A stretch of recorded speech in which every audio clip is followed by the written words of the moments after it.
हम लोग हैदराबादी जबान में बोलते थाली में का बैगन है, कभी इधर गिरता कभी उधर जाता है, ये किधर भी जाएगा उसका कोई परवाह नहीं है कि अब उनकी नैया डूबने वाली है इंशाअल्लाह ताला, कामयाबी नहीं मिलने वाली है। इसीलिए कांग्रेस पार्टी परेशान है, बोले जा रहे हैं, ये बोल रहे हैं, वो बोल रहे हैं, मगर जो 5 साल में काम नहीं किया वो अब क्या कर सकता है। अब बताइए, हमको गाली देते हैं, कहां पर आप कहां पर हैं बताइए।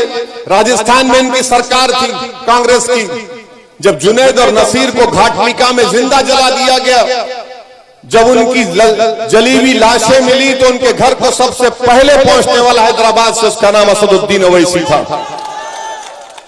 कांग्रेस का मुख्यमंत्री नहीं गए, अशोक गहलोत मुख्यमंत्री थे, वो 15 दिन के बाद जुनैद और नसीर के घर को गए। हम जाकर जुनैद नसीर से मिले, मजलिस इत्तेहादुल मुस्लिमीन से जो हम अपने हमारे ट्रस्ट से दे सकते थे हमने उनके अफराद खानदान को भी दिया।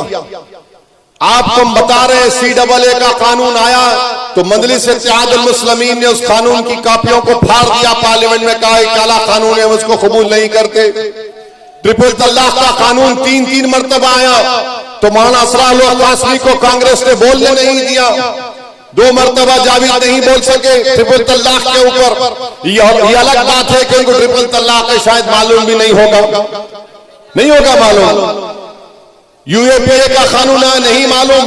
पार्लियामेंट का फरवरी में सेशन हुआ, आखिरी पार्लियामेंट का सेशन हुआ, नरेंद्र मोदी ने होशियारी की और कहा कि 22 जनवरी के ऊपर एक बहस की जाएगी। हमने कहा होगी तो हम भी हिस्सा लेंगे। इम्तियाज जलील ने मुझसे कहा असद भाई इस पे क्या बोलेंगे, बोला आप बैठिए हम क्या बोलते सुनो आप। हमने शुरुआत